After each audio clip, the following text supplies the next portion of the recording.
All right, today I am excited to introduce you to my guest, Nigel Bruce. Nigel is the author of Walking Back to Happiness and a hypnotherapist, alcohol-free coach, and the creator of the 9 km by 9 a.m. challenge. Yes, you're going to want to hear all about this. After more than 3 decades of drinking, Nigel just didn't stop. He changed his identity. And in this episode, we explore mindset, intention, neurolingual programming, and why alcohol free living doesn't have to feel like a struggle or sacrifice. This is one energizing conversation with lots of warmth, curiosity, and passion. Get ready, buckle in, and enjoy this episode. Welcome to the Sober Edge podcast, inspiration for alcohol-free living. I'm your host, Teri Patterson, functional nutritionist and This Naked Mind senior coach. The Sober Edge is a place to explore the infinite possibilities on the other side of drinking. In a culture soaked in booze, discover the wonder and joy of taking a different path. Meet real people living lives of purpose and passion. Learn the truth behind the alcohol myths and get ready to be motivated, inspired, and astounded by what is possible with the Sober Edge. Well, hey, everyone, it's Teri back with another edition of the Sober Edge podcast, and I am excited and delighted to introduce to you my new friend, Nigel Jones, and you're going to hear very quickly that he is British, and he is an author, he is a hypnotherapist, he is an alcohol-free coach, and we were talking, Nigel, that you and I together are celebrating here in 2025 a combined total of 15 years of alcohol. Yeah, that's right. 15 years. Wow. Yes. So 10 for me and 5 for you. So you're coming right behind me, my friend. And it's so exciting to look back and also to look forward to what is ahead as we experience this time in our life. So will you tell my listeners a little bit about your background and why 5 years ago you made this dramatic change that has changed so much? Yeah, of course. Yeah. So I'd been drinking probably for the best part of 35 years. So starting in high school, late high school, sort of age 17-ish, maybe a little bit younger. And having gone to university, just sort of carried on boozing basically. No, I wouldn't say to what I would call a high level of drinking, but it was probably to someone who doesn't drink a lot. And over the years, it built up and just became a nasty habit, I guess. Towards the end, I was drinking about a bottle of wine a day. And once you're into your 50s, that's just not doable because it's not going anywhere. And so I sort of fell into that trap just simply through the normalization and the acceptability of alcohol because it's just all around us and it was just a done thing to do back in the 1980s, and I guess it's getting less so now with the younger generation. But it was a rite of passage, really. I mean, if you drank, you were an adult, you were established. It's sort of it was the thing to do.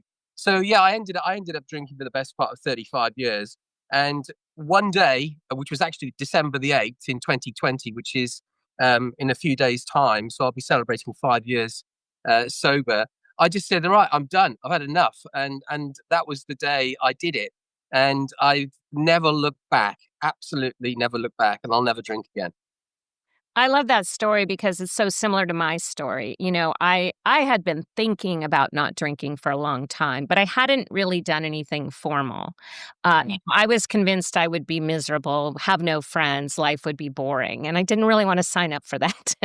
Yeah. But one day I did decide, look, I'm just going to, instead of trying to moderate or set a lot of rules around drinking, I'm just going to not drink again. And that was amazing because it doesn't certainly happen that way for everyone. But for me, having the mental space was so powerful to allow myself to say, oh, I no longer have to be in this constant negotiation, constant battle, make a lot of rules around alcohol. And much like you, I never looked back. No, that's right. And I think I wrote a book in the first 6 months. After 6 months into the journey, I decided that I was going to write this all down because I discovered the secret of how to do this. Because the reality was I tried thousands of times over 35 years to stop drinking.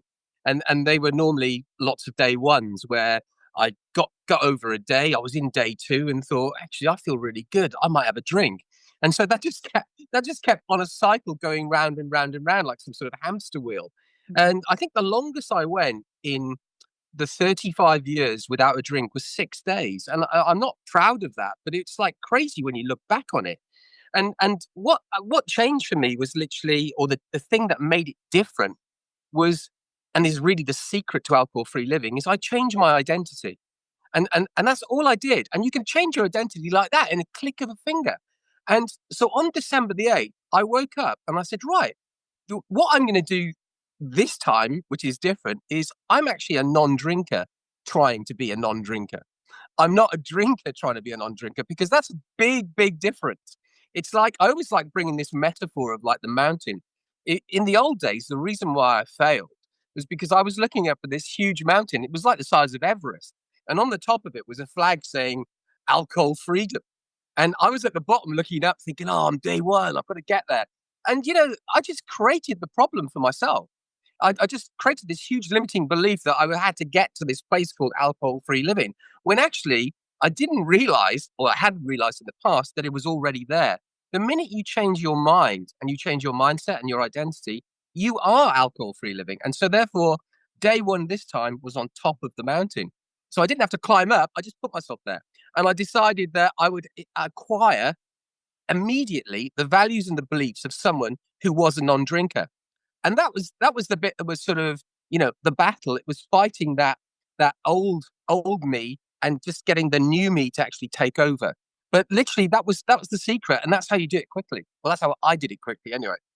Oh my goodness, I'm visualizing that. Such a great metaphor or visualization of being on top of the mountain instead of Yeah, trying on to day one, get there. day one, Yeah. on second one, and this is the great thing. You go into it excited.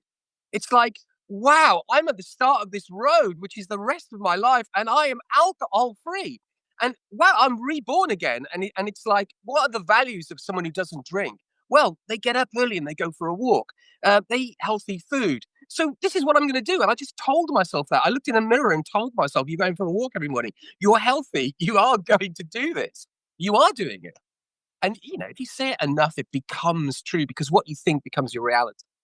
Yes, yes. And it's so interesting because when I did this 10 years ago, I did not have that mindset, but I think I acquired it pretty quickly. Yeah. Yeah. And that was sometimes I tell people, there was no formal programs around sober curious or alcohol freedom. There was literally AA and the highway.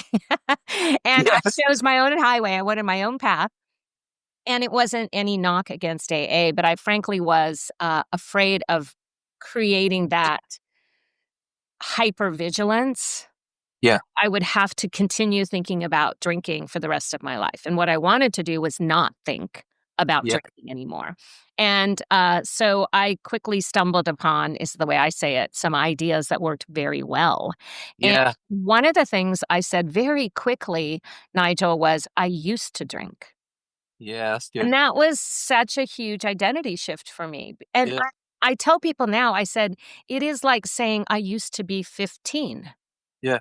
Like, I can remember being 15, and there were some good things about 15, but I Yeah. don't go back to being 15. I've evolved, and I don't have to hate being 15, although it was a challenging time for sure. Teenage years are as they are, but I don't need to hang in that spot of longing Yeah. past. Yeah.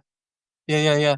So I mean, that's brilliant. I mean, because that's exactly it. It's all about changing your identity at the language level, because the language we use on ourselves is so powerful. I mean, even the term "I'm quitting drinking" is not the terminology you should use, because the word "quit" infers that you're giving something up. Or it's like, literally, it's got to be stop drinking. I'm stopping drinking. And that's the powerful thing about it. So there was this great sort of Buddhist text that I read in in the early days, which was that we live our lives at the tip of intention. And when you really unpack that, what it means is so powerful to an alcohol-free journey, because it means whatever you do, any act that you do, you intend to do it. So if I intend to pick up a glass of wine, I'll pick the glass up. And if I do that enough, it'll become a habit. And if I carry that habit on, it'll become my character. And if that carries on, it'll become my destiny. So right back to the root here is the intention to do something. So if I intended to go for a run and that became my habit, that running would become my destiny, and I would have a very, very different future. So if we then come back to intention and we say to ourselves, well, what is intention made up of? It's made up of values and beliefs and thoughts.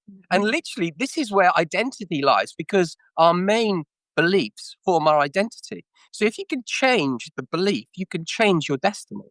And it's as simple as that. It's really, and this is the power of NLP and hypnotherapy, because you can actually go into the DNA of what thoughts are and change them. And when you change the thoughts, you change your beliefs, and then you change your story, and then you change your life. Yes. Yes, I love that so much, and I've always been fascinated by NLP, which is neuro-linguistic programming, and Yes. the way that our brain really does attach. I tell people all the time, words matter. Yeah. I grew up, people would say, "Sticks and stones can break my bones, but words can never hurt me," and we have it wrong. And we often the words that are the most painful is those stories that we're telling ourselves, that background noise, those automatic negative thoughts, the negative chatter, and that is rooted exactly what you said in Yeah. intention. And I talk all the time about, intention because to me, goal setting is very directive, and it can be very black or white. I achieved this, I didn't achieve that. But when we have intention, we can set an Yeah. intention to have the experience around the goal, and that Yeah. feels very different. And so it really is powerful what you're saying that we have we have all the power. Yeah, and what the best way to look at this, or a really easy way to look at this, is if you went to the market, or you went online and you wanted to buy a new computer, like a Mac or a PC, you would 100% expect it to come with some form of manual or instruction manual. I mean, how do I turn it on? What happens if it goes wrong with troubleshooting? You just need it. It's expected. Now, our brains are still the most powerful supercomputer there is, but they don't come with any manual at all. There's nothing uh, until NLP was discovered or invented. And really, that's what NLP is. It's the instruction manual of your mind, and it's so powerful when you really get down to the inside the DNA of thoughts, how you can change them. Because really, any thought or any memory that you have in your head, and that could be a fear, it could be like an image of a tree or a guitar or whatever, is just a thought, because you're only thinking it and it's stored in your mind. So the thought of I like alcohol, or I like drinking, or alcohol relaxes me, are thoughts. And thoughts are made up of, they're only comprised of visuals, sounds, and feelings, because that thought can only get into your head through your senses. There is no other way in. So every thought, whether it be a spider, a cup of tea, a curtain, a house, is made up of a visual, a sound, and a feeling. And so that they're the ingredients really of thoughts. So a good way to look at this is look at yourself as the chef. And all your thoughts are literally, you put it all together. You've taken the ingredients and you've made the recipes. You've made the recipe, I drink, right? So that's a recipe, right? So if you were making chocolate cake, you'd have chocolate, eggs, sugar, flour, whatever. If I took the chocolate away, you wouldn't be able to make chocolate cake anymore. And if I took the flour away, you wouldn't even be able to make cake. So if we go inside the subconscious mind and we say, well, what is making up your thought process and beliefs around alcohol, and just play with the actual ingredients a little bit, the whole recipe changes. And you can change that recipe like that. Just like you could take the chocolate off the table, you can completely change the way you think about stuff. And that's the power of hypnotherapy and NLP used together in habit change. Yes, and this is why I think you and I were talking about how, I mean, I still live in the same house. I still have the same husband. We've been married for 43 years, but everything in my life has changed Yeah, because my thoughts have changed. yeah, yeah, And that's amazing. And that to me, Nigel, is the difference of being, not drinking, the behavior of not drinking and yeah. experience of living alcohol free. Yeah, and you know, all you're doing there is there's a hierarchy of needs here. And if you any change you make at the top, like in your purpose or your identity, is easy to actually stop doing behavioral things. So if you change your identity, it's easy not to go to the bar. But if it's not easy not to go to the bar if you haven't changed your identity, because that's the. But once the identity changes, everything changes. So who you are, your values, your beliefs, your where you hang out, your environment, your behavior, the lot, because Yeah. it's right on the top. Yeah. So one of the things you did early on was you started walking. So Yeah. tell us about that because that's the basis of your first book. You now have told me you keep writing books, Nigel. I'm quite impressed. But your first book, Walking Back to Happiness, I want to hear more about how that came about. Yeah, so I wrote "Walking Back to Happiness" in the first. It's between about month 5 and month 10 of the first year of going alcohol free. In fact, it follows my journey through the first 365 days. It's a bit like a hero's journey, really. So if you're the reader, you become the hero in it. So you leave the old world of drinking. You cross the bridge. You fight all your dragons. You hit the challenges and the obstacles, and you come back and you actually tell everyone about how great this life is. So it's that kind of story, but it's split into day one, week one, month one, the first few months, and really for me, when I woke up on that second morning of not drinking, um, I was literally sort of wide awake at like 5 a.m. And because I was on top of the mountain, I'd literally said to myself, well, what does a healthy non-drinker do? And well, they go for a run or they go for a walk. And I decided to go walking simply because I was in my 50s and I didn't want to sort of put myself in hospital. So I went walking and I set myself a target of 15,000 steps a day, which is quite big for me then. And I literally did that before 9 o'clock in the morning. Because I went back into work, into my business, and so I was doing 9 kilometers by 9 a.m. and that became my almost like the scaffolding that I put around myself to move myself forward into my new identity. And really, I walked every day for the first 2 years, 730 days. I did 9 kilometers before 9 a.m. every day. I saw over 500, 600 sunrises. It was immense. It was so spiritual, and I was listening to probably 300 books, just all great authors and great texts from Stoicism to Buddhism to Hinduism, and just learning about well-being over the centuries. And it was just phenomenal. And then I was so walking back to happiness really just summarizes this huge identity change. And so it is a book about not drinking, but at the same time you can use it changing anything. So people buy it to stop smoking or just to check or to lose weight, or it's all about who am I? What's my purpose in life? Where am I going? And a large part of it is um, learned from the texts of Japan. They have something out there called ikigai, which is your purpose and who you are, and long life comes from doing something that you really enjoy. And so walking was literally I was writing books and walking down the country lanes of the UK, and I was getting back into the office, and I was after I dictated the chapter, I was writing it in my office. So yeah, it was just a great experience, and I put that really at the center of how I changed as well, both mentally, physically, and I guess spiritually as well. Simply just being one with nature was immense. And I still do that today. I don't walk the full 9K every morning now, but I do at least 5 or 6. Wow. Wow. So we have a mutual friend, Maggie, and she says he must not have young children. She's like, how would I get in 15 kilometers or 15,000 steps before 9 Yeah. a.m. with 3 young children? So when I started, my youngest was 18. Yeah, so they'd grown up. Yeah, Yeah.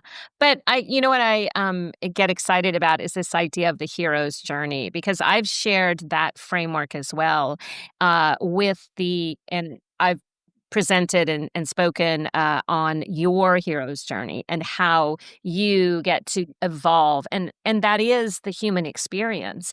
And I feel so blessed, lucky, yeah, excited about recognizing that path as yeah, opposed to settling for this is life, I have no control.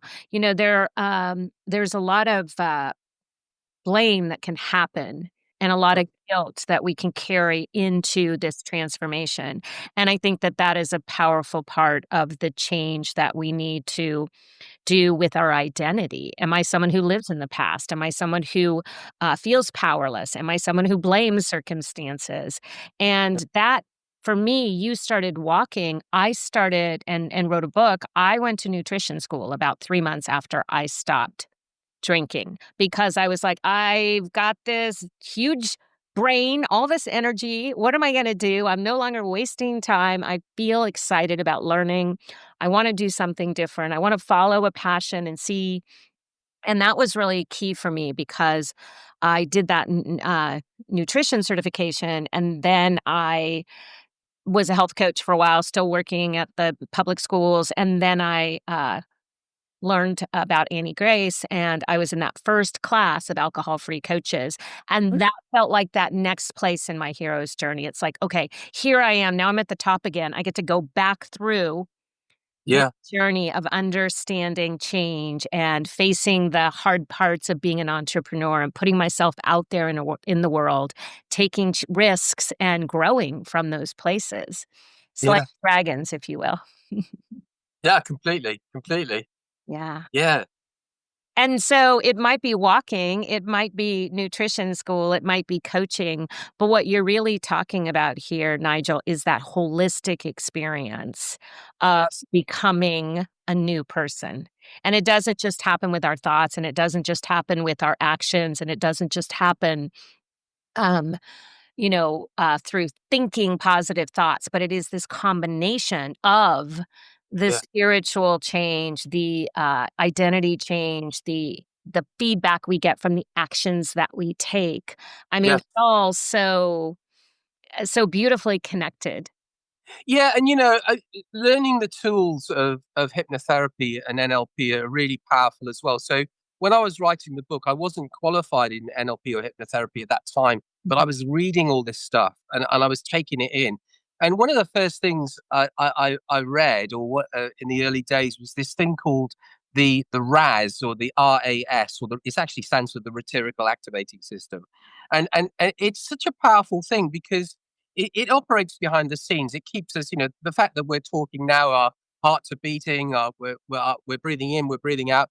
The RAS is actually controlling all that. But wouldn't it be great if you could control the RAS? And you can if you know how to do it. And I'll give you a good example is if you're, let's say, with a friend and you can't remember the name of an actor or an actress in a movie, you'll be like racking your brains to find out the name and you just can't get it. And then you'll give up. And then about 3 days later, you're walking down the road and bang, it just comes out. You go, Tom Cruise or whatever it is. And the reason why that's happened is because you've asked your subconscious mind 3 days ago, what was the name of that actress or actor? And behind the scenes, it's been working to find out that answer. And then that's why when you're standing in the supermarket, wherever it is, you get the answer and you didn't even expect it. Now, that is actually the thinker prover element within the brain, and it's a classic part of our human brains. So, if you ask yourself the right questions that would lead to the goals you wanted to achieve, then wow, you could say to yourself, um, I'm in like month 2 of outgoing alcohol free. What can I do to make this a lot easier on myself? And then and then and then maybe do it just before you go to bed with a pen and paper next to your bed, because when your brain slows down, it'll work a lot quicker on that question. And so you can do it at any time. Just keep asking yourself questions that you want the answers to. And in the background, when you're not expecting it, you'll get the answer. and it always works. But what I would say as a tip is have that pen and paper handy and make sure you write it down or record it immediately, because you will immediately, within seconds, forget it. And then you can't remember it again. I don't know if this ever happened to you. You wake up with this great idea, and then, oh, what was it? I've forgotten it. But this is how you can use these. These are like hypnotherapy tools and or subconscious mind tools, and how you can actually really make the mind work for you once you know what to do, basically. Maybe I'm a secret NLP therapist, Nigel, because I do teach people about asking a better question. Yeah, And I think about, I tell people like your brain is like Google, and Google's like yeah, your brain, right? And so if you type into Google, why can't I stop drinking? What's yeah, going to come up? All the reasons why you can't stop drinking. But if you type into Google or ask your very powerful brain to focus on how can I stop drinking, it's going to yeah. give you a very different answer. Yeah, completely. And you have to remember as well that absolutely everything that happens to you is stored somewhere in your mind. And so think of your mind as like a blank piece of paper, and it's continually being written on just by looking at through your eyes, through your ears, and through your senses. And so what one of the things you can do within hypnotherapy, and you can do this on yourself, and actually it's a really important point. The only form of hypnosis is self hypnosis. The hypnotherapist can help guide you into a hypnotherapy, into a hypnosis, but he's not hypnotizing you. You are self hypnotizing. You are the one who's relaxing and going. And what we do in hypnotherapy is we take the client. It's called an effect bridge. You take them over a bridge into their subconscious mind, and you say, well, you could go to this library, and you ask them to imagine they're in the library. And in that library, let's say they're 55 years old. You say to them, can you see all those beautifully leather bound books ranging from 0 to 55? And I'd like you to walk up there and sit in front of them. Now, which will you pick a book out? Which one jumps out to you? They might pick out 45, and you open it and let's go through it. Or you might slice and dice it another way. You might say, in the other section of this library are your happy memories. Let's go and get that book and put it on the table. And you can actually get into the root causes of lots of past traumas in your early life through this way, and you can actually explore them. And you can bring in your adult self to actually comfort that child. So a 55-year-old person can come and sit next to themselves as a 6-year-old and have a conversation. Because that 6-year-old, when they learned that memory, was a very young person. And they took that memory in with the mind of a child. And now it's time for it to be, told the right way. And then you bring that back into you and you come back to the now. And you can change memories very simply. And it's a beautiful experience as well. And it's a really great thing which you can learn to do on yourself. Ooh, I haven't heard that idea before, so thank you for that all hypnosis is self-hypnosis. But it does make sense because one of the gifts that I received early, and it was from one of the senior coaches that was associated with This Naked Mind. And I learned from her, she said this powerful line to me, Nigel. She said, you can't change the past, but you can change the stories and the meaning that you're creating. Yes. And that was like a light bulb watershed moment Yeah. for me. That's beautiful. That's so true as well. It's really, really powerful. Yeah. Mm. Yeah, because as adults, everybody carries around some form of memory or trauma from their childhood, and it could be as something as simple as just a telling off from your mum where she raised her voice. It doesn't have to be a nasty thing. It doesn't have to be an accident or something really bad happened to you. It can just be as simple as that, and that could be carried around, meaning that you act in a certain way in all your adult life because you haven't like addressed it. And I see lots of clients who, with tiny traumas which are act out today, and you can just change them in a second. Ooh, that is powerful stuff. Magic. It's like magic. That's why we see hypnotherapists as like magicians. Yes. Well, the first book of NLP by Bandler was called Magic. I mean, this is the magic. I can't exactly what it's supposed to call it, the magic of the mind or something like that. But yeah, because I think when he was finding all this out, he was like, wow, this is unbelievable.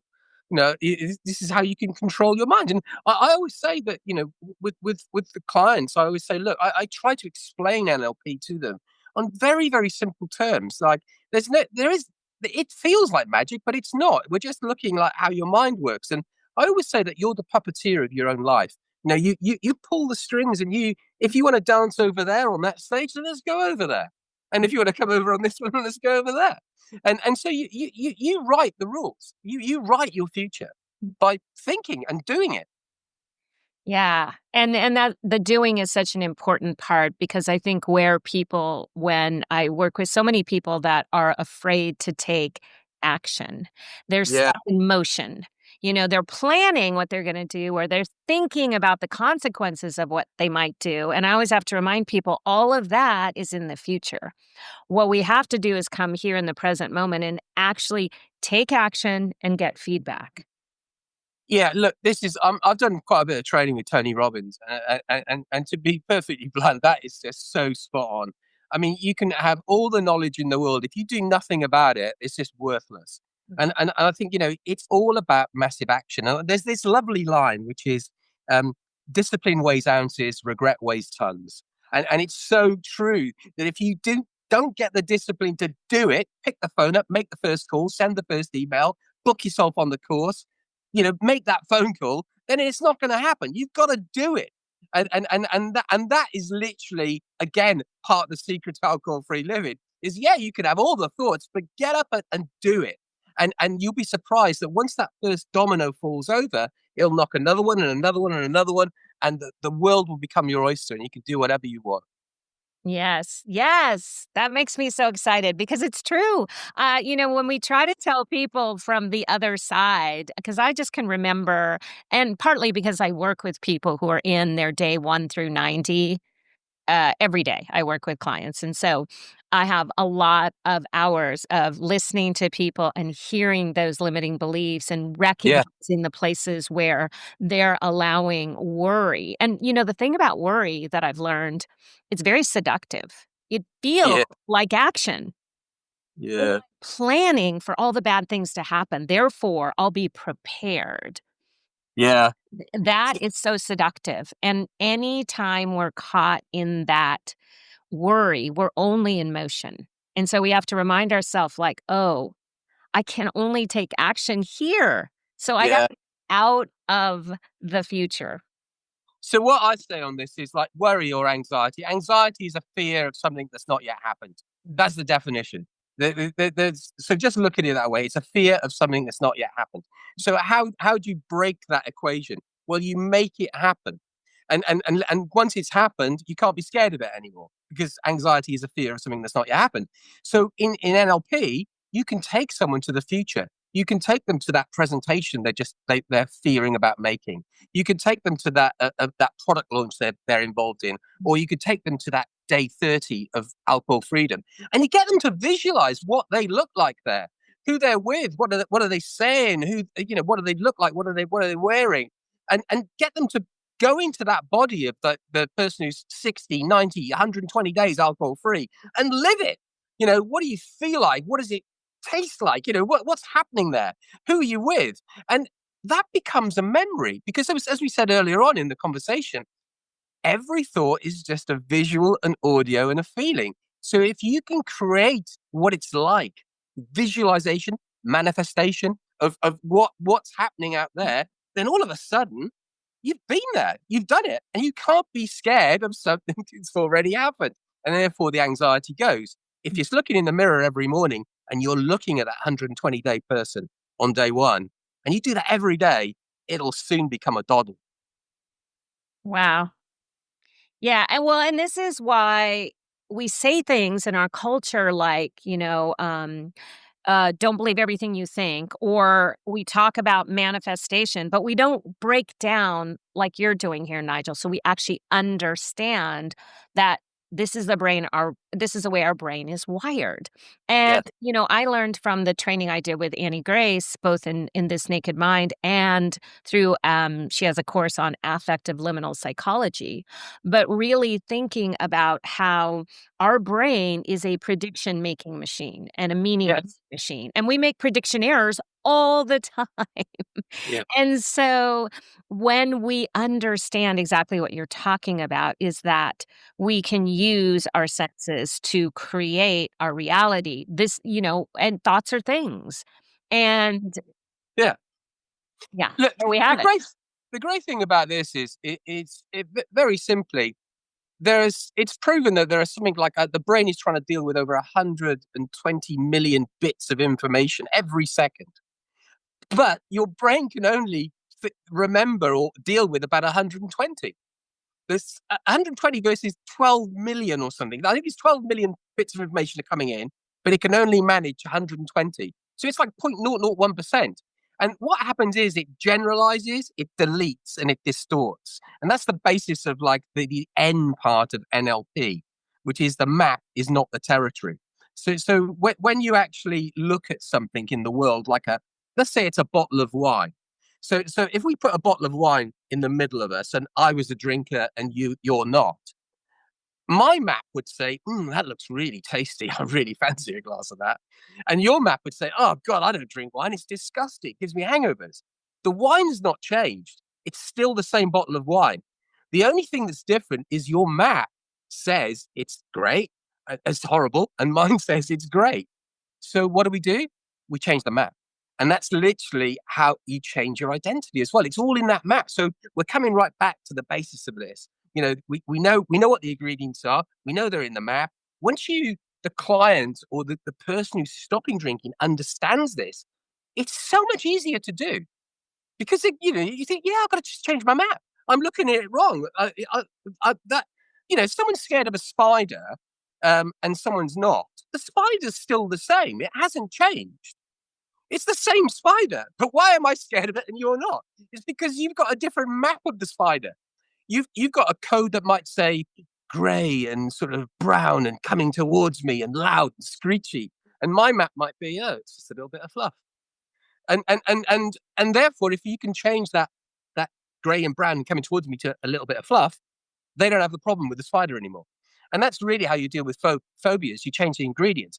And that's all you need to do with alcohol as well. It's the same thing, but it just has a load of like rubbish around it, which we're like seeing every day through our TVs and our computers and our phones. But you just sort of break through it and just understand that it's only ingredients and you're the chef.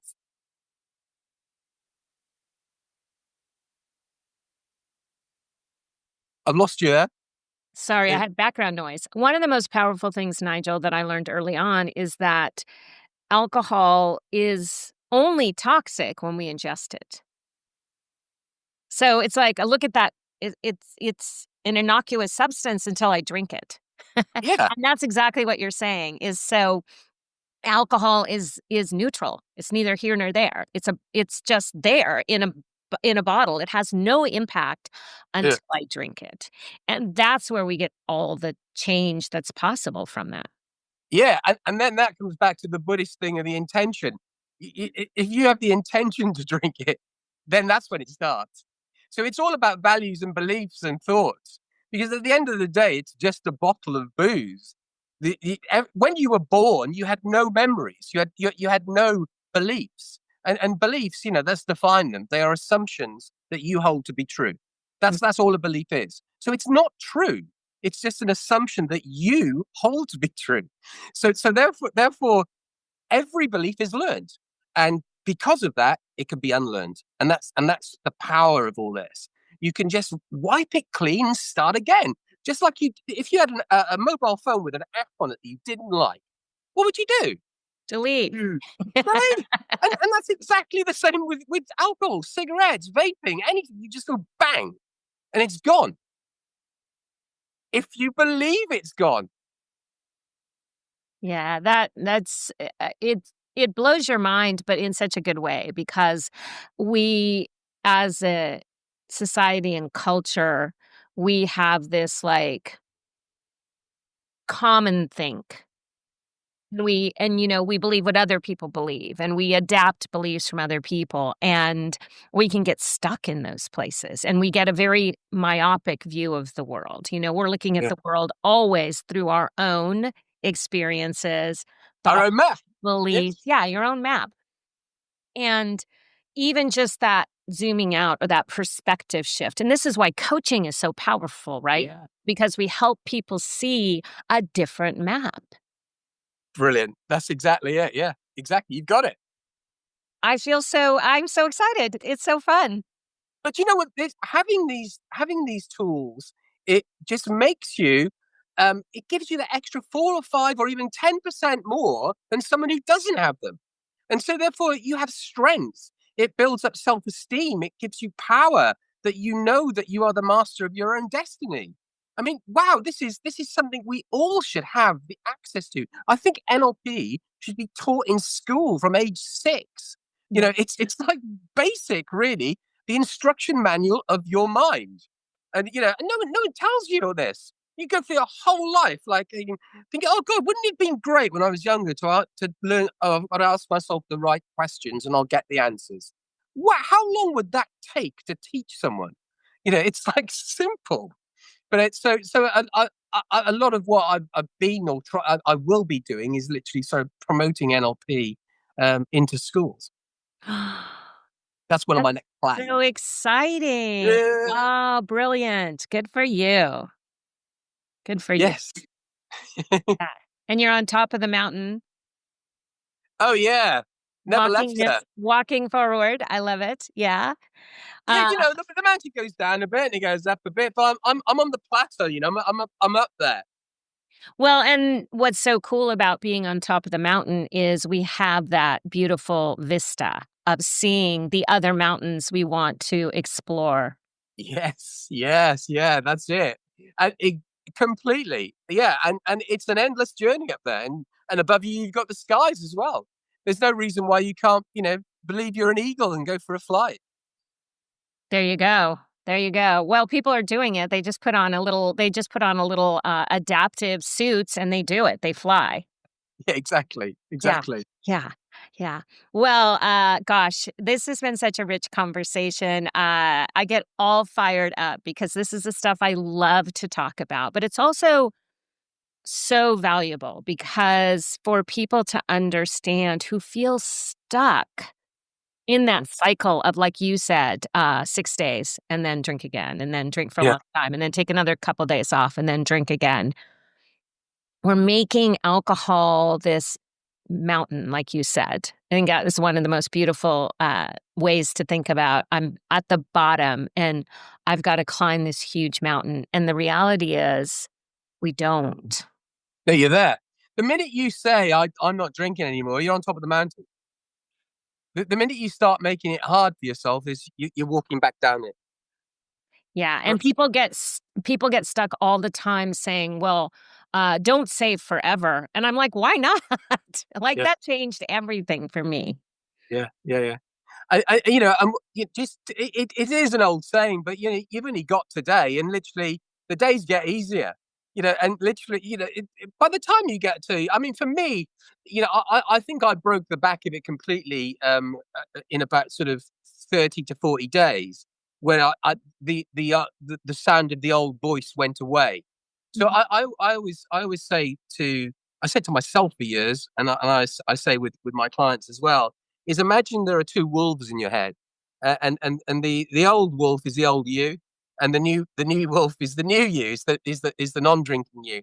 Now that old wolf is going to be barking sometimes. He's going to be like, go on, you deserve one. It's been a tough day. One won't hurt. All the old regular rubbish. And then the new one is going to be sort of talking about, no, let's go for a walk tomorrow. You've done 35 days. You're doing really, really well. And they're having a little bit of a fight between them, in your head. And the wolf that wins is the one that you feed. And it's as simple as that. So don't feed, the longer you don't feed one of them, it's just going to die of starvation and go away. And the other one's going to get bigger because you're feeding that. And it gets bigger and bigger and bigger, and you'll probably end up eating the other one.